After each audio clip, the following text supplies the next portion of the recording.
अस्सलाम वालेकुम नाज़रीन, आप देख रहे हैं प्रोग्राम रेड जोन और मैं हूं सुहेल इकबाल भट्टी। नाज़रीन, वफाक और सूबों में सियासी महंगी पैदा करने के लिए कोशिशें जारी हैं।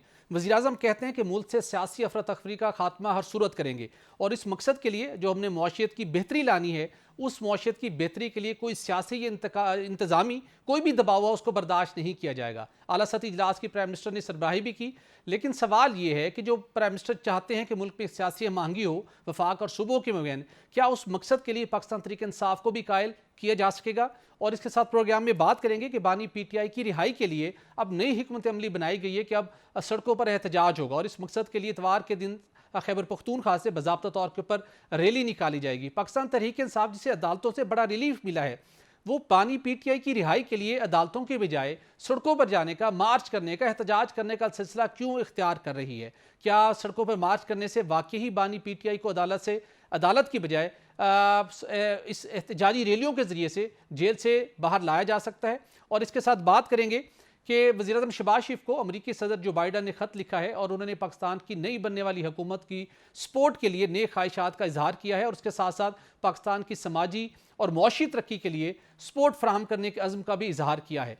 और इसके साथ नाज़रीन बताएंगे कि बड़े मुआशी और तिजारती फैसले करने के लिए मुश्तरका मफादात कौंसल की तश्कील 9 कर दी गई है, लेकिन वज़ीर-ए-आज़म की एडवाइस पर सदर मुमलिकत ने जो नई कौंसल की मंजूरी दी है उसमें वज़ीर ख़जाना की बजाय वज़ीर ख़ारजा को मुश्तरका मफादात कौंसल का मेंबर बनाया गया है। इसकी क्या वजूहात हैं और इसके मुमकिन तौर के ऊपर क्या असरात होंगे, इसके ऊपर भी बात करेंगे। और इसके साथ आपको बताएंगे कि वज़ीर-ए-आज़म ने स्मगलिंग के खात्मे के लिए बड़े फैसलों की तैयारी कर ली है और इन फैसलों के ज़रिए से मुख्तलिफ सूबों की जो ताउन था वो हासिल करने के लिए क्या स्ट्रेटजी अडॉप्ट की गई है और स्मगलिंग के नतीजे में मुल्क की मुआशियत को सालाना कितना नुकसान पहुंचता है, इसके ऊपर भी तफसील से बात करेंगे। तो इन इशूज़ पर बात करने के लिए स्टूडियो में मेरे साथ होंगे ख्वाजा ए मतीन साहब और इसके साथ साथ स्काइप पर हमारे साथ हमें ज्वाइन कर रहे हैं पाकिस्तान तहरीक इंसाफ के सीनियर रहनुमा डॉक्टर हुमायूं मोहम्मद साहब। डॉक्टर साहब आपका बहुत शुक्रिया। डॉक्टर साहब, एक जानिब वफाकी हुकूमत की तरफ से कोशिश जारी हैं कि सूबों की मबैन एक महंगी पैदा कीजिए, सियासी महंगी की फ़ज़ा बनेगी तो मुल्क के मसाइल हल होंगे,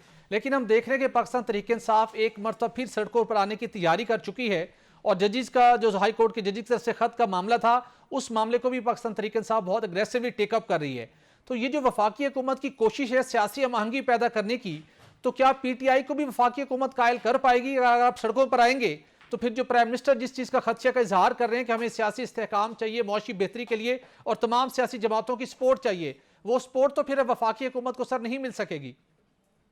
बिस्मिल्लाहिर्रहमानिर्रहीम, इय्याका नअबुदु व इय्याका नस्तईन। देखिए, अगर मैं प्राइम मिनिस्टर की जगह होता और मैं ये चाहता कि एक सियासी हम आहंगी हो और यहाँ पे एक स्टेबिलिटी आए, तो जी। आपको पता है मैं क्या करता? मैं सबसे पहले इन स्पाइट ऑफ एवरीथिंग मैं एज़ अ गवर्नमेंट में अपना रोल प्ले करता कि ये जो रिज़र्व सीट्स हैं ये मैं इनकार कर देता है, इसके ऊपर मैं कोई एप्लीकेशन ना डालता और मैं सपोर्ट करता जो गवर्नमेंट के लॉयर्स होते हैं उनके थ्रू मैं सपोर्ट करता कि ये जो बल्ले का निशान लिया गया था ये गलत, चलो पहले ले लिया था उस वक्त मुझे एडवांटेज था, इलेक्शन के बाद इनको दे दो। जी। इवन अगर मैंने चोरी की होती, डाका डाला होता तहरीक इंसाफ के हक पे, तो मैं कम से कम ये जो थोड़ा सा वो है ना ये रिजर्व सीट्स, मैं इसमें सीबीएम्स जो कॉन्फिडेंस बिल्डिंग मेजर्स के लिहाज से मैं ये उनको वापस कर देता, तो वहां पे एक कम से कम कुछ सुकून आ जाता, कुछ हो जाता। और लेकिन बात ये फैसला आप ना कर पाते सर, इलेक्शन कमीशन करता, आप कैसे करते सर? सुन लेना सर, मैं भी एक वो पार्टी हूँ ना। अब हम्म। सारे पार्टी होती है ना, गवर्नमेंट भी पार्टी है, गवर्नमेंट भी सब कुछ होती है। गवर्नमेंट का भी एक वो चीजें होती हैं, जी। गवर्नमेंट कहती है नहीं हम इसको इस तरीके से नहीं हम ये करते, जो चीजें हो सकती हैं। मतलब एटलीस्ट देश के अगर ये इलेक्शन कमीशन का ही होता तो सामने तो वो ये कर सकते थे कि जी इलेक्शन कमीशन के वहां पे जब ये केस हो रहा था या जो हो रहा था उसमें जो गवर्नमेंट के जो रिप्रेजेंटेशन थी उन्होंने तो इसका कहा है कि हमें दो ना, तो मैं वो ना करवाता। मैं कहता कि नहीं ये उन्हीं का ही हक है और मैं पीटीआई के हक के लिए खड़ा हो जाता ताकि ये करता है। जब भी मैंने बात की मैंने कहा पाकिस्तान का जो सबसे बड़ा मसला है वो पाकिस्तान की जुडिशियल सिस्टम है, जुडिशरी है। सही। पाकिस्तान जुडिशरी सही डिसीजंस नहीं लेती, वो बायस्ड है। अब उसके पीछे क्या बायस्ड है, क्या नलायक जजेस हैं, क्या बायस जजेस हैं, या क्या कोई एक और फोर्स है जो उन लोगों को मजबूर करती है, चाहे वो उनकी तस्वीरें लेके या उनकी वीडियोस लेके, और फिर आई डोंट नो कि जो मरियम के पास जो वीडियोस होती हैं वो कहाँ से आती हैं, क्या उनको यहाँ से इस सोर्स से मिलती है या उनकी अपनी सोर्स है? अगर मरियम के अपने सोर्स है तो फिर वो उसने कैसे किए हुए? उसने एक जज के घर के अंदर घुस के कैसे वीडियो बनाई है? उसने उसके अंदर क्या, कौन वो सी तो वीडियो का मरियम, जिक्र कर रहे हैं हुमायूं अहमद साहब? कौन सी वीडियो मरियम बीबी ने घर में घुसकर बनाई है?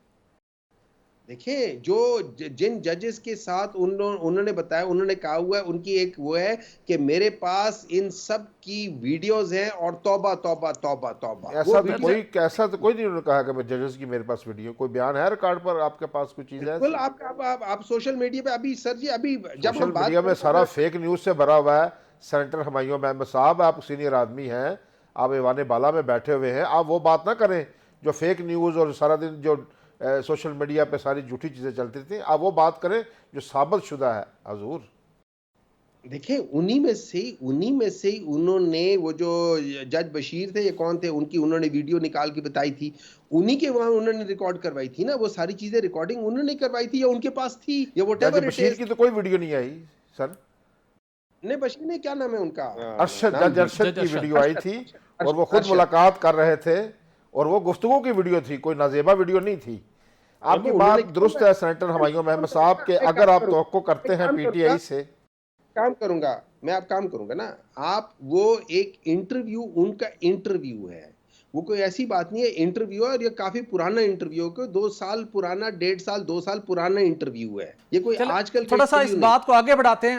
मोहम्मद साहब, आपने बड़ी वैलिड बात की जब आपने एक एग्जांपल दी कि अगर मैं प्राइम मिनिस्टर होता तो क्या करता। सर अभी जो जजेस का मामला है, मसला यही है, वो तमाम जमातें जब इक्तदार में होती हैं कुछ नया ट्रेंड सेट करने को तैयार नहीं होती। जब पीटीआई इक्तदार में थी, जस्टिस शौकत अजीज सिद्दीकी का केस आया, गलत तरीके से उन्हें बरतरफ किया गया। जस्टिस काजी फायज ईसा के खिलाफ एक बेबुनियाद रेफरेंस आया, उन्हें रगेदा गया, उसके बाद वो वापस हो गए और बाद में सब लोग माजरत करते रहे। वो टाइम था जब पीटीआई के लिए जो एक आइडियल एक पोजीशन थी, कोई एक नई एग्जांपल सेट करती। आप नई एग्जांपल सेट करने में कामयाब नहीं हो पाए, तो आप दूसरों से कैसे अब तवक्को करते हैं कि वो एक नई एग्जांपल सेट करें?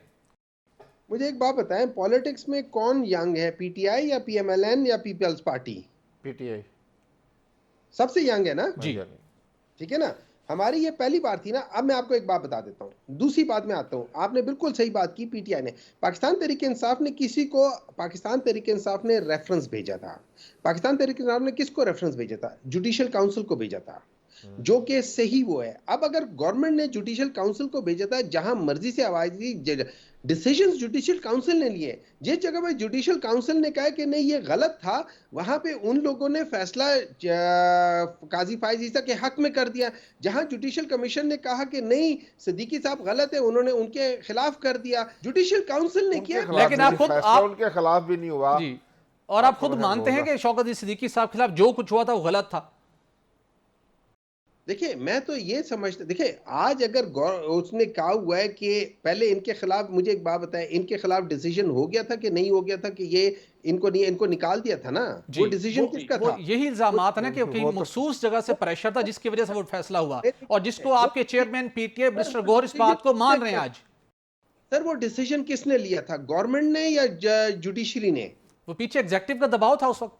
और सर जी जुडिशरी ने लिया था जी, जुडिशरी ने सुप्रीम जुडिशल काउंसिल ने फैसला किया था, उसके खिलाफ वो अपील में गए। एग्जैक्टली ठीक है। अब वो अपील में गए तो अब उनको रिलीफ मिल गया, उनकी अपील मंजूर हो गई, उनके हक में फैसला हो गया, मान लिया। यहाँ पे पाकिस्तान तहरीक इंसाफ, अगर उनके ऊपर प्रेशर था, जो जिन लोगों ने डिसीजन लिया था, अगर उनके ऊपर प्रेशर था तो वो क्यों था? वो नहीं होना चाहिए था। सर हुमायूं अहमद साहब, मैं आप कथा कलामी की माजरत चाहता हूँ। बिल्कुल आपने दुरुस्त कहा है कि जो हमारा जुडिशल सिस्टम है इसको रिविज़िट करने की ज़रूरत है, इसमें इस्लाहात का मुतकाज़ी है। लेकिन ये इस्लाहात कैसे होनी है? ये इस ऐवान ने करनी है, कौमी असम्बली में होनी है, जहाँ आप लोग बैठे हुए हैं, जहाँ आपकी 100 के करीब नशिस्तें हैं। जब आप अब हुकूमत और अपोजिशन अपना अपना काम नहीं करती, ये काम है करने के, अभी आपके पास मौका है, को लेकर आए, बिल लेकर आए असम्बली में और करें इसमें इस्लाहात। या हम सारा साल रोना रोते रहते हैं कि हमारी जुडिशरी जो 130वें नंबर पर आ गई है। इनको दुरुस्त किसकी जिम्मेदारी है? ये लेजिस्लेटर ने, जो असम्बली है हमारी, यहाँ इन्होंने करना है। कानून साजी किसने करनी है? हमारे जो लेजिस्लेटर है वो अगर सियासी मुखालफतों में गुफ्तगू करते हैं, उनका काम जो करने का है असम्बली वो करें, कल लाए इस्लाहात का बिल। लिहाजा आप सड़कों पे जाने के बजाय हाउस में जाएं सर, वहां पे जाके कुछ इनिशिएटिव। देखिए हम हाउस में भी बैठे हुए, मैं आपको एक बात बताता हूँ। जो एक जज जब फैसला करता है, हमारे कानून में कहीं नहीं लिखा हुआ कि उसके ऊपर इन्फ्लुएंस कर सकते हैं, कहीं नहीं लिखा हुआ। जज के बारे में लिखा हुआ है कि उनका फ्री, और क्या कह सकते हैं, इंडिपेंडेंट जुडिशरी। इंडिपेंडेंट जुडिशरी का मतलब है उसके ऊपर कोई इन्फ्लुएंस ही नहीं होनी चाहिए, किसी किस्म की इन्फ्लुएंस नहीं होनी चाहिए, ना गवर्नमेंट की, ना किसी इदारे की, और ना किसी और जज की, ना सुप्रीम कोर्ट की लोर उसके ऊपर। हजूर आप बात बिल्कुल ठीक कह रहे हैं, ये इसी तरह आयन किताब में ये बात लिखी हुई है। क्या मुझे आप बताएं 47 से लेकर 2024 तक क्या दबाव नहीं रहा है? इस दबाव को, ये जो दबाव है मुख्तलिफ अदवार में मुख्तलिफ तरीकों से आता है, इसको दुरुस्त कैसे करना है? कानून साजी से करना है ना अपने सर। अगर आप मुझे बोल लेने दे तो मैं तरीका फरमाएं बताता हूं। फरमाएं। तरीका ये है कि अभी 6 जजेस ने एक लेटर लिखा है सुप्रीम कोर्ट की सुप्रीम जुडिशियल काउंसिल को। सुप्रीम जुडिशियल काउंसिल इसके ऊपर बैठे और वो कहे कि जी इसका तरीका ये होना चाहिए कि ये जो सुप्रीम कोर्ट का फुल बेंच है, जो कि सबसे पावरफुल है, सुप्रीम कोर्ट का फुल बेंच इसके ऊपर बैठे और डिलिब्रेशन करे और बताए कि क्या होना चाहिए। इसमें कौन की बड़ी, बिल्कुल ठीक आपने बड़ा एक क्लियर रास्ता दिया। अब चीजें उस तरीके से आगे बढ़ रही हैं, कमीशन मामले को देखेगा। यहाँ पे हमने एक ब्रेक लेनी है, हम ब्रेक के बाद इस गुफ्तगू को सिलसिला जारी रखेंगे। नाज़रीन हमारे साथ रहिएगा। वेलकम बैक नाज़रीन, हम बात कर रहे थे पाकिस्तान तहरीक इंसाफ के सेंटर हमारे मोहम्मद साहब के साथ। मोहम्मद साहब ये बताइएगा, chairman PTI sir, chairman PTI ने, मैं मुझे नेक्स्ट सर उस पर जाने दीजिएगा, थोड़ा एक दो और क्वेश्चन आपसे करने जी। अब गवर्नमेंट और चीफ जस्टिस ने तय किया, मामला तो ऐसे ही आगे बढ़ेंगे, वही इसको कंक्लूड करेंगे। सर ये कमीशन का काम नहीं है, ये रिटायर्ड जज का, ये कमीशन का काम नहीं है, ये एग्जीक्यूटिव का काम नहीं है, ये काम है जुडिशरी का। Let the chief justice along with his full bench decide this thing. ये उनके घर का मसला है। देखते हैं उनकी क्या विजडम प्रिवेल करती है, वो देख रहे हैं। साथ साथ एक अदारे पर इल्जाम भी लगा है जो हुकूमत के मतहत है। वो जो अदारा है जिस पर इल्जाम लगा है वो हुकूमत के मतहत है ना। अब देखते हैं ना सर आगे इसका नतीजा देख लेते हैं ना, नतीजा देखते हैं क्या इसका नतीजा आता है। मुझे एक बात बताएं, जब मैं आपके ऊपर इल्जाम लगाता हूं कि जी आपने मेरा जो प्रोग्राम किया था वो गलत किया था, मैं इल्जाम लगाता हूं, मैं किधर जाऊंगा? मैं कोर्ट ही जाऊंगा ना। अब मैं आप कोर्ट में जाके ये तो नहीं कह सकते कि जी आपने इनके ऊपर इल्जाम लगाया हुआ है, जीटीवी वालों के ऊपर इल्जाम लगाया हुआ है, तो हम एक जीटीवी और एक वो क्या कहते हैं जियो टीवी और ARY टीवी और फलाने टीवी, इनके हम कमीशन बिठाएंगे कि ये बैठ के देखे। वो जज डिसाइड करता है मेरी जान। कमीशन कर लेगा तहकीकात, तो माजी में कमीशन की फाइंडिंग्स आएंगी, फिर मे बी डेफिनेटली जज डिसाइड करेगा कि उन्होंने क्या करना है। ये उन पे छोड़ देते हैं ना सर। फिर एक काम करते हैं, हम जुडिशरी को खत्म कर लेते हैं, हर केस के ऊपर एक कमीशन बिठा दिया करेंगे। नहीं सर, जुडिशरी तो ऐसे खत्म नहीं हो सकती, और जुडिशरी अभी अपना रोल प्ले करना है। बात जुडिशरी की सर आपने की, अभी आपने जुडिशरी की बात की। चेयरमैन पीटीआई बैरिस्टर गौहर साहब ने कहा है कि ये जो सारा मामला चल रहा है जजिस के खत के बाद, बिलखसूस वो कहते हैं कि अगर फैज़ हमीद के खिलाफ इंक्वायरी करनी है तो होनी चाहिए, उसकी हमायत करते हैं। कि आप भी समझते हैं कि इस मामले फिर वहीं से शुरू होना चाहिए जहां पर फैज़ हमीद साहब का नाम आया था, आप भी उनके खिलाफ इंक्वायरी की हमायत करते हैं?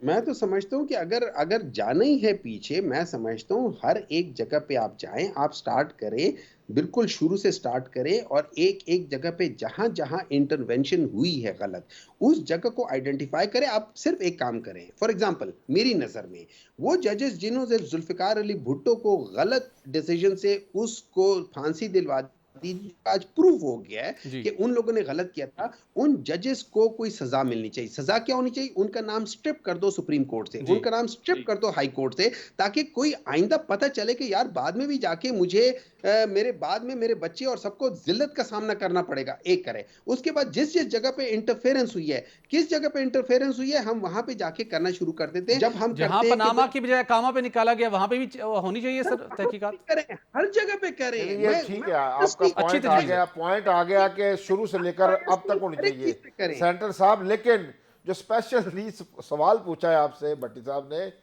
क्या आप नाम लेकर बताएं, जनरल फैज हमीद के खिलाफ तहकीकात होनी चाहिए, ये बताएं। मेरे लिहाज से हर शख्स जिसने इन्फ्लुएंस इस्तेमाल लेने से घबराते हैं आप, फिर आप ऐसे लगता है कि उनसे मिले हुए हैं आप, चले गए हैं भट्टो को जिन्होंने फांसी पे लटकाया, उन जजेस पे चले गए हैं, इनका नाम लेने से आपको क्या मसला है आपका? मैंने उन जजेस का नाम भी नहीं लिया, मैंने ये नाम भी नहीं लिया। मैं तो आपको ये बताना चाह रहा था ऐसे कि लगता है जब आपकी के साथ को बड़ी जब पार्टी है। 1971 के डिसीजंस हो रहे थे कि 186 की बजाय 83 वाले को रखा है, वो किसके डिसीजन था? जब बलूचिस्तान के उसमें क्या कह सकते हैं उसे, ये डिसीजन हुआ था कि मेजॉरिटी को हटा के माइनॉरिटी करके, वो किसका डिसीजन था? हम इस तरीके से करना शुरू करते हैं और हर एक को जाके डिस्क्रेडिट करना चाहिए। मैं तो समझता हूँ आपकी अच्छी तजवीज़ है जी, आपकी अच्छी तजवीज़ है, अच्छी तजवीज़ है सर। नहीं होगा, जी नेम और शेम नहीं होगा, जिसका मर्जी हो, मैं इररिस्पेक्टिव ऑफ दैट, चाहे वो पॉलिटिशियन हो, चाहे वो कोई भी हो, चाहे जुडिशरी क्यों ना हो, चाहे कोई भी शख्स क्यों ना हो, हर एक के साथ ये होना चाहिए। देखिए, जब तक आप एक बिला इम्तियाजी कोई एक डिसीजंस नहीं लेंगे, किसी के साथ कोई स्पेशल नहीं करके एक जनरल वो करेंगे, आप जरूर करें। उसमें चाहे क्या कहते हैं, फैज हमीद साहब आते हैं, उसमें चाहे जो मर्जी भी आता है, शुक्र आप है नाम तो सबको लिया। जी बिल्कुल ठीक। मुझे डॉक्टर साहब लास्ट क्वेश्चन करना चाहूँगा आपसे। आता हूँ जी ना, मैं उनका आता हूँ ना, मैं उनसे डरता हूँ, और ना मुझे कोई जरूरत है। डॉक्टर साहब लास्ट क्वेश्चन आपसे करना चाहूँगा। साइफर का जब मामला आया, जिस तरीके से ख़त लहराया गया बानी पीटीआई की तरफ से, उसके बाद अमेरिका और पाकिस्तान के ताल्लुकात बहुत ज़्यादा मुतासिर हुए। अब नई इलेक्शन हुए, नई हुकूमत बनी, आपने दोबारा उसके ऊपर धांधली के इल्ज़ाम लगाए, अमेरिका के जाके दरवाजे खटखटाए, IMF को नॉक किया कि इस हुकूमत का जो लेजिटिमेट नहीं है। लेकिन अब अमरीकी सदर ने ख़त लिखा है और उन्होंने नई ख्वाहिशात का इजहार किया है और हुकूमत के साथ, पाकिस्तान की नई बनने वाली हुकूमत के साथ चलने के ऊपर उन्होंने इत्तफाक किया है और एक नए अज़्म का इरादा किया है। किस निगाह से देखते हैं अमेरिका की इस सपोर्ट को, अमेरिकी सदर के इस खत को? और अब PTI जो बैरून मुल्क जाके पाकिस्तान से मुतल्लिक मुसलसल धांधली के इल्ज़ामात की तहकीकात की कोशिश कर रही थी कि अब आप अपने एफर्ट्स वहाँ ख़त्म करेंगे, आप भी यहाँ पर हाउस में बैठ के इस हुकूमत के साथ चलने को तरजीह देंगे, जैसे अमेरिकी सदर ने जिस ख्वाहिश का इजहार किया है? देखिए, सबसे पहले अमेरिकी सदर की ख्वाहिशें अपनी जगह पे, ठीक है, उसको ख्वाहिश ये करनी चाहिए, बल्कि ख्वाहिश से ज़्यादा उसको एक एफर्ट करनी चाहिए कि गाज़ा के अंदर ये जो जिस चीज़ को वो बैक कर रहे हैं, वो ख़त्म होनी चाहिए। उनको सबसे पहले वो करना चाहिए। अब आ जाती है बात पाकिस्तान की। देखिए, इस तरह मैं एक बात बताऊँ, अमरीकी जो गवर्नमेंट है, उन्होंने कहा है कि इसके अंदर बहुत ज़्यादा धांधली हुई है। लेकिन एक चीज़ याद रखिए, एक सिस्टम होता है, जब पाकिस्तान में एक धांधली शुदा शख्स जिसने वोट चुराया हुआ है, जब सर उसने बानी PTI तो फोन का इंतजार करते रहे, फोन नहीं आया था, अब यहाँ तो खत आ गया सर, अब मान लेना चाहिए वो साथ चलने को तैयार है। भाईजान, ये देखें, जब आप मुझे सवाल करते हैं, मुझे कम से कम जवाब नहीं, पूरा मैं अब दें। मौका दे रहा हूँ आपको जी। फरमाए फरमाए सर। ठीक है? तो उसमें फिर अगर किसी बंदे ने ओथ ले लिया है, गलत लिया है, सही लिया है, ओथ ले लिया है, तो फिर एज अ गवर्नमेंट नाउ ये चाहे वो फॉर्म 47 वाली गवर्नमेंट है, चोरों वाली गवर्नमेंट है, अमेरिका उसके साथ, या कोई भी गवर्नमेंट, उस गवर्नमेंट जिन्होंने ओथ ले लिया उनके साथ कहेंगे कि हाँ जी, थैंक यू वेरी मच, आप आ गए हो, गवर्नमेंट आ गई, वो गवर्नमेंट को मुबारकबाद देते हैं। लेकिन तो उसके हम साथ साथ जिन लोगों ने हल्फ ले ली है, जिन्हें अमेरिका ने तस्लीम कर लिया, PTI को भी, सुन्नी इत्तेहाद कौंसिल को भी उनको तस्लीम करके उनके साथ बैठ के बातचीत करनी चाहिए, ताकि मुल्क में जो पोलिटिकल स्टेबिलिटी का ख्वाब है वो पूरा हो सके और मुआशी इस्तेहकाम की तरफ हम बढ़ सके। ये एक ऑब्जेक्टिव है बात, सर आपसे हम डिस्कशन उनके का जी। साथ हम उनके साथ किस चीज पे बात करें? हम उनके साथ एक चीज पे बात कर रहे हैं, वो ये है कि हम फ्यूचर के लिए या इस वक्त के लिए हम चाहते हैं कि वो क्या सिस्टम हो जिससे पाकिस्तान में ये छक छक बक बक खत्म हो और फ्री, फेयर और बिल्कुल ठीक, इलेक्शन आ जाए। ठीक बिल्कुल है, ठीक। हम इस चीज पे उनके साथ बात करने को तैयार है। बाकी हम उनको देखिए, हम उनको तस्लीम करते हैं एज एन एंटिटी, हम उनको तस्लीम नहीं करते एज अ वो लोग जो जीते हों। हाँ, वो इंस्टॉल्ड हैं, ये जी इंस्टॉल्ड हैं, ये जीते हुए नहीं, इनकी बेस नहीं है, इनकी जड़ें नहीं है अवाम में। ये क्रिसमस ट्री की तरह हैं, जिनको डब्बे से निकाले और वहां पे लगा दिया, ऊपर 3-4 चीजें लगा दी हैं, बस, इससे ज्यादा इनकी क्यों हैसियत मजहबी नहीं है। वाला बीच में ले चलें चलें डॉक्टर साहब आपका बहुत शुक्रिया, आपने वक्त दिया। लेकिन अब ज़रूरत इस चीज़ की है, जिस ख्वाहिश का वज़ीर-ए-आज़म मुसलसल इजहार कर रहे हैं कि सब जमातों ने मिलकर आगे बढ़ना है, मुल्क को मुआशी इस्तेहकाम से हमने नवाजना है, और उसके लिए ज़रूरी है कि जो गैर यकीनी सियासी सूरत हाल की फ़ज़ा है उसको ख़त्म किया जाए। अब ये प्राइम मिनिस्टर की काफ़ी कब कामयाब होगी, इसको तो देखना पड़ेगा। नाज़रीन, यहाँ पर एक ब्रेक लेंगे और ब्रेक के बाद बात करेंगे कि वज़ीर-ए-आज़म ने बड़े मुआशी और तिजारती फैसले करने के लिए मुश्तरका मफादात कौंसिल की तश्कील 9 कर दी है, और इस नई कौंसिल के अंदर वज़ीर ख़जाना की बजाय वज़ीर ख़ारजा को क्यों मेंबर बनाया गया है, इस पर बात करेंगे एक ब्रेक के बाद। Stay with us. Welcome back नाज़रीन। खास साहब, आपसे जानना चाहूँगा अगरचे की बानी पीटीआई की रिहाई से मुतल्लिक उनके सज़ाओं को कलअदम करार देने के लिए इस्लामाबाद हाई कोर्ट में अपीलों पर समाअत जारी है, लेकिन अब पीटीआई ने हैरान कुन तौर के ऊपर इतवार के रोज़ से खैबर पख्तूनख्वा से एहतजाजी रैलियों का सिलसिला शुरू किया और वो समझते हैं कि अब एहतजाजी रैलियाँ निकाल के सड़कें बंद करके हुकूमत पर दबाव डाल के बानी पीटीआई को रिहा करवाया जा सकता है। क्या ऐसा मुमकिन है? भट्टी साहब ये देखिए, बड़े अरसे से हम यही बात कर रहे हैं, ये जो ना उल्टा रास्ता इख्तियार करते हैं, ऐसा रास्ता इख्तियार करते हैं जिससे ये खुद मज़ीद अपने आप को मुश्किलात में मुब्तला कर लेते हैं। अभी पख्तूनख्वा में इनकी हुकूमत है, मसलन जहाँ मेरी हुकूमत है अपने घर में हम उछल कूद करेंगे, वहाँ लोगों का जो निज़ाम ज़िंदगी है उसको दरम बरम करेंगे और वफाक से एहतजाज करेंगे। इस तरह रिहाई थोड़ा अमल में आनी है।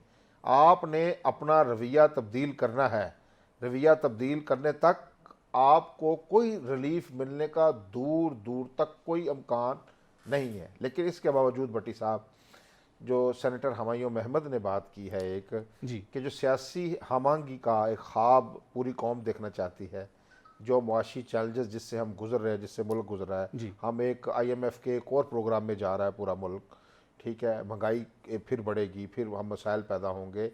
इस मौके पर हम बिल्कुल पीटीआई को हम बार बार कहते रहते हैं, ये सारे लोगों को, कि अपने रवैयों में जमहूरियत लाएं। बिल्कुल यानी कि जमहूरियत सिर्फ नाम लेने से जमहूरियत नहीं है। जब तक आप अपने रवैयों को जमहूरी नहीं करेंगे, जमहूरी रवैये अदम तशद्दुद के रवैये हैं। देखें भट्टी साहब, एक वक्त था कि लोग जब किसी हुक्मरान से नाराज़ होते थे तो वो बगावत करते थे, तलवारें लेकर आते थे। आज की जो जदीद डेमोक्रेसी है वो यहाँ भूख हड़ताल का तस्वर है। हम हुक्मरान को कुछ नहीं कहेंगे, हम अपनी जान पर जुल्म करेंगे, एहतजाज करेंगे और ख़ुद कुछ नहीं खाएंगे।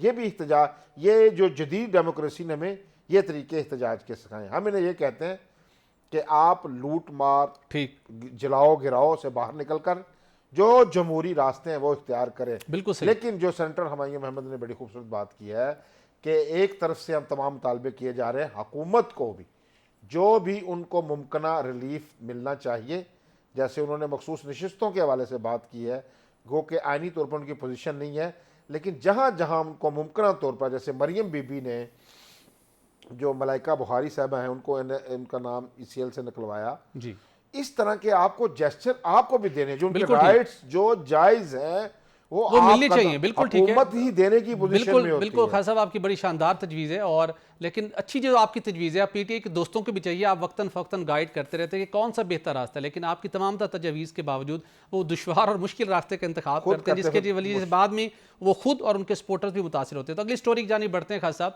वफाकी हुकूमत ने मुआशी सूरत हाल को बेहतर बनाने के लिए अब यकीनन बड़े फैसले करने, और बड़े फैसले करने की हम बात करें तो सबसे जो बड़ा फोरम है, जिसकी जो आइन के लिहाज से जिसको एक वहाँ पे उसको एक प्रॉपर प्रोविजन दी गई है, वो है मुश्तरका मफादात कौंसल का फोरम, जिसकी सरबराही प्राइम मिनिस्टर करते हैं और उसके साथ 4 सूबाई वज़राला उसके मेंबर हैं। उसकी तश्कील 9 की गई है और खास सब पहली मरतबा उसमें वज़ीर ख़जाना की बजाय वज़ीर ख़ारजा को भी उसका मेंबर बनाया गया। ये 8 रुकनी कौंसल है जो आने वाले दिनों में जो सूबों और वफाक के मबैन जो ऐसे बड़े फैसले हैं, जो कि ऐसे कुदरती वसाइल हैं, कुछ दीगर मनसूबे हैं जिनके आइन के आर्टिकल में जिसमें पहला राइट सूबों का है, ये वफाकी हुकूमत को ऐसा काम करना चाहती है जिसके अंदर सूबों का ऑन बोर्ड करना ज़रूरी है। तो इस फोरम पर फैसले किए जाते हैं। लेकिन जैसे कि गुज़श्ता हफ्ते हमने बात की थी कि मुस्लिम लीग नून की क़यादत ने यह फैसला किया है कि अगरचे के वज़ीर ख़जाना औरंगज़ेब साहब, उनका एक बड़ा अच्छा ट्रैक रिकॉर्ड है, लेकिन हुकूमत के अंदर पहली मरतबा आकर वो खिदमात सर अंजाम दे रहे हैं और इस वक्त पाकिस्तान जिन चैलेंज से नबरदज़मा है उससे निमटने के लिए वो साबिक वज़ीर ख़जाना और मौजूदा वज़ीर ख़ारजा इसाक डार की सलाहियतों पर, उनके तजर्बे से और उनके विजन से पूरा फ़ायदा उठाना चाहते हैं। यही वजह है कि हमने पहले देखा कि एक सबसे अहम काबीना की कमेटी जो कि निजकारी से मुतल्लिक है, उसकी सरबराही भी वज़ीर ख़ारजा इसाक डार को दी गई है। इसके अलावा जो दीगर बड़े मुआशी फ़ैसले होने हैं, पाकिस्तान में सरमायाकारी आनी है, दोस्त ममालिक के साथ बातचीत करनी है, उसके साथ पड़ोसी ममालिक के साथ तल्लुकात को बेहतर बनाना है, जहाँ पे खारजा अमूर का भी तल्लुक है, वहाँ पर जो मुआशी पाकिस्तान ने फ़वाइद हासिल करने हैं, उसके अंदर भी इसाक डार साहब को कलीदी किरदार दिया गया है। और अब मुश्तरका मफादात कौंसल के अंदर भी उनको शरीक करने की बुनियादी तौर पर वजह यही है कि जो उनका एक्सपीरियंस है, और हम देखते हैं कि कानून के मुताबिक, कवायद व ज़वाबित के मुताबिक मुख्तलिफ फ़ैसले करने हों, प्रोजेक्ट्स की अप्रूवल हो, डिसीजन मेकिंग हो, तो शॉर्टेस्ट टाइम के अंदर फैसला साजी का करने का जो एक एक्सपर्टीज़ रखते हैं इसाक डार हैं, इसकी वजह से उनको अब मुश्तरका मफादात कौंसल का भी मेंबर बनाया गया है। तो खास साहब जी, मैं आपसे जानना चाहता हूं, मैं सवाल करता हूं जी जी लाजमी, मुझे ये बताएं भट्टी साहब, ये मुश्तरका मफादात जो कौंसल है, ये इसमें वजीर खारजा का क्या काम है, मुझे ये बताएं ज़रा। अच्छा, जो वजीर ख़जाना बना है, आपको अगर उन पर तबार नहीं है, मेरे इस शक को तकवीत मिलती है कि जब भी हमारा माजी में भी जैसे शौकत अजीज़ आए थे, मोइन कुरैशी आए थे, ये IMF की तरफ से आते हैं लोग जो वजीर ख़जाना, ये इनका एक अपना ख़ास सिस्टम होता है जो मैं कहता हूँ जो माजी के तजर्बात इनके हवाले से अल्लाह ऐसा तजर्बा ना करवाए, वो हमेशा हमारा जो भी ख़जाने का तहस नहस करके चले जाते हैं। इसीलिए वो अपना ख़ास कोई मिशन है जिनका औरंगज़ेब साहब का, उन्होंने अपना मिशन जो है वो पूरा करना है और उसको रगेद रगूद की हमें मंगाई और ये तूफ़ान देकर बेरोज़गारी का और माशियत तबाह करके चले जाना है। इसीलिए इनको जो सागडार साहब हैं, इनको बीच में किसी साथ वजारत खारजा की भी टोपी भी पहनी हुई है और साथ वजीर ख़जाना की टोपी भी पहनी हुई, और जो मेरे ख्याल में IMF के तहत जो मेरे ख्याल रिकमेंड किए जाते हैं लोग, मेरे शक को तकवीत मिलती है। सर, मैं आपके शक और उसके साथ थोड़ी सी आपकी मालूमात में आपके अंडरस्टैंडिंग को थोड़ी बेहतर करने की कोशिश करता हूँ। जाहिर सी बात है कि हम लोग जो जिन हालात से गुजरे हैं, हम शक की तरफ बड़ी तेज़ी की तरफ बढ़ते हैं। माजरा ये है कि औरंगज़ेब साहब पहली मरतबा अमूर मुमलिकत चलाने के लिए आए हैं। उसके बाद अब जो गवर्नमेंट है, मुस्लिम लीग नून की गवर्नमेंट फ्रंट एंड से मामलात को लीड कर रही है। आपने कामयाबी हासिल करनी है तो सबके खाते में आनी है, अगर आप किसी पॉइंट पर नाकाम हुए तो वो आना है नून लीग के खाते में। तो लिहाजा डेफिनेटली नून लीग की क़यादत इस हवाले से फ़िक्रमंद होगी कि हमने जो सबसे बड़े मुआशी फैसले करने हैं, तो वो शख्सियात जिनका एक माजी का ट्रैक रिकॉर्ड है, जो बेहतर फैसला साजी कर सकते हैं मुआशी सूरत हाल के हवाले से, उनकी इंडक्शन इस वजह से है। और उसके साथ साथ वो भले वज़ीर ख़ारजा हैं, लेकिन वो असल मामला क्या है, वो कैबिनेट के मेंबर हैं और किसी भी कैबिनेट के मेंबर को किसी कमेटी में लाया जा सकता है, जैसे कि मुश्तरका मफादात कौंसिल में। ये पहली बार हुआ है, नहीं इससे पहले कोई वजीर खारजा मुश्तरका मफादात कौंसिल आप उसको वजीर खारजा से हटा के कैबिनेट मेंबर के तौर पे लें। इस वजह से उनको लाया गया है कि जो वहां पे वजीर खारजा की एक्सपर्टीज चाहिए, भट्टी साहब, हमें तो ये बताया गया था कि ये जो मईशत के बड़े अरस्तू हैं सागडार साहब, अगर इतने बड़े अरस्तू थे, ये तीसमार खान थे, फिर इनको वजारत खजाना क्यों नहीं दी गई? फिर एक नौ मोज जो जैसे कि आप कह रहे हैं बैंकर है, मुझे तो बिल्कुल इसमें कोई दायरे, मैं आपकी बात से इख्तलाफ करता हूँ। ये खास मिशन पर आए हैं और ठीक है, और फिर उनको वही मिशन है उनका IMF के साथ मामला तय करना है। जो बाकी हुकूमती नज़म है ना, वो भी सारा अभी तक जो सागडार के गिर्द घूम रहा है, वो उसके गिर्द घूम रहा है। लेकिन खास साहब, आपकी जो फ़िक्र है, आप हमें सबको इस हवाले से मज़ीद परेशानी की ज़रूरत नहीं है कि जो हम चाहते हैं कि IMF की वजह से जो मसाइल पैदा होते हैं, डेफिनेटली मसाइल पैदा होते हैं, लेकिन IMF का प्रोग्राम हासिल करना और उन कंडीशंस के ऊपर करना कि जिससे मज़ीद महंगाई ना बढ़े, जिसके अंदर बुनियादी बेंचमार्क है वो ये है कि डॉलर की कदर में मज़ीद इजाफा ना हो, इन्फ्लेशन का रेट मज़ीद ऊपर ना जाए, एक्सचेंज रेट कंट्रोल में रहे, तो आप एक विन विन सिचुएशन में होंगे। और इस वक्त जो एक कम्बिनेशन बना है एक गवर्नमेंट टीम का, अब इनका इम्तिहान तो यही है कि आपने IMF का प्रोग्राम भी लेना है और आपने मज़ीद महंगाई बढ़ने से भी आपने उसको रोकना है। खुशगुमानी कर लेते हैं, 2-4 माह देख लेते हैं, लेकिन मुझे इस तरह के जो फैसले आ रहे हैं ना, बस एक टांग उनकी वजारत खजाना में है, एक टांग वजारत खारजा में है, ठीक है, माहर वो है, पूरी दुनिया में वो मशहूर हैं। खास साहब, दुनिया का ट्रेंड चेंज हो चुका है। अब खारजा और मुआशी अमूर को, खजाना के अमूर को आप अलग नहीं कर सकते। आप देखिए, अभी आप बैरून मुल्क हैं, किसी दोस्त मुल्क से बात कर रहे हैं, पाकिस्तान जिस चैलेंज के अंदर है, जो भी वजीर खारजा होगा, जो भी हो, उसको यक वक्त पाकिस्तान की मुआशी सूरत हाल के ऊपर भी बात करना पड़ेगी, उसको बतौर वजीर खारजा पाकिस्तान के लिए इन्वेस्टमेंट लाने की भी बात करना पड़ेगी। तो चीज़ें इस वक्त बड़ी आपस में इंटरलिंक हो चुकी हैं, जिस नहज पे इस वक्त पाकिस्तान खड़ा है। तो खास हम अगली स्टोरी की तरफ बढ़े, अगर आप इजाजत दें तो अगले 3-4 में पता चल जाएगा कौन कहाँ खड़ा है। तो अभी तक देखते हैं, आप खुशगुमानी कर लेते हैं। असल में खास साहब, आपने शुरू में आज सुना है डॉक्टर हुमायूं मोहम्मद साहब को, तो आप उसी ट्रैक के ऊपर जा रहे हैं। आप उम्मीद रखें, बेहतरी की उम्मीद रखें, बेहतरी तरफ बढ़ेंगे। का महीना है, हम तो चाहते हैं, उम्मीद नहीं, हम दुआ भी करते हैं कि अल्लाह पाक हमारे मुल्क में खुशहाली लाए। जो हमारे लोग हैं 24 करोड़ लोग, अल्लाह इनके सबके आमीन। खास साहब, आपकी अच्छी उम्मीदें हैं, लेकिन कुछ लोगों की उम्मीदों पर पानी फिर गया कुछ दिनों के दौरान।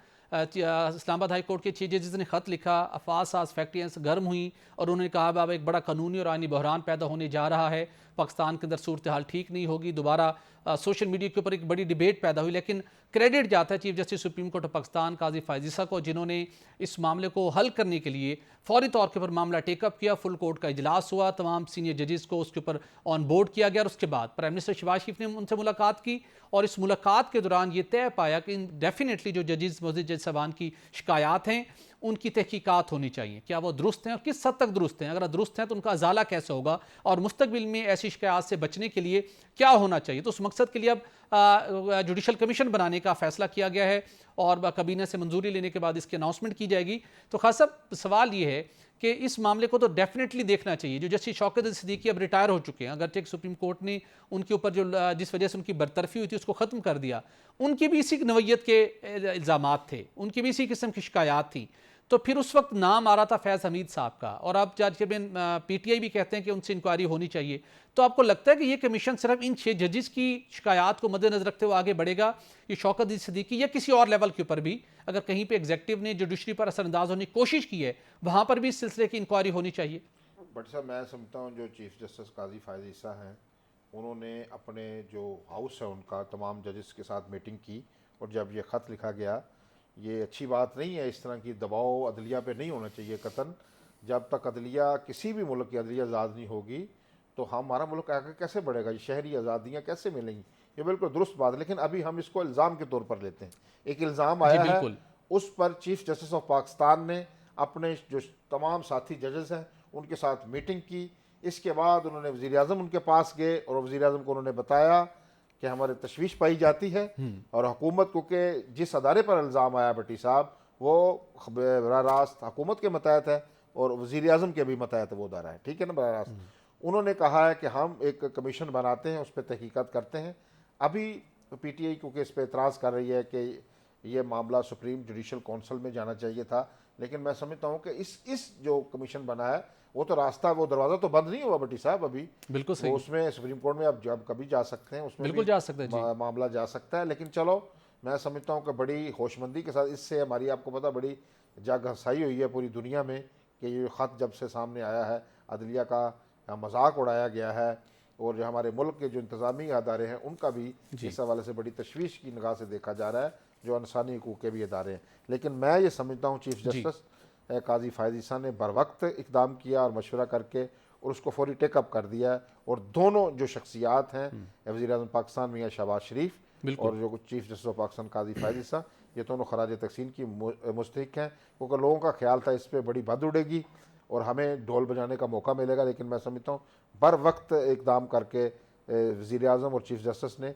इस साजिश जो भी होने वाली थी उसका बाब बंद कर दिया। यकीनी तौर के ऊपर ये बर वक्त इक़दाम हो जिसके नतीजे में जो आइनी कानूनी बहरान पैदा करने की बातें की जा रही थी, जो अफवाज साज फैकिंग एक्टिव हुई थी, उन सबको अब सुबकी का सामना करना पड़ेगा। हम तवक्को रखते हैं कि जुडिशल कमीशन की इस तहकीकात के बाद जो सिफारिशात सामने आएंगी, उससे जो हमारा जुडिशल सिस्टम है, इंडिपेंडेंट जुडिशरी है, और जो एग्जेक्टिव का रोल है, उसको बेहतर तरीके से परफॉर्म करने का मौका मिल सकेगा। नाज़रीन, प्रोग्राम का वक्त खत्म हो जाता है, इजाज़त दीजिए, कल होगी आपसे दोबारा मुलाकात। अल्लाह हाफिज़।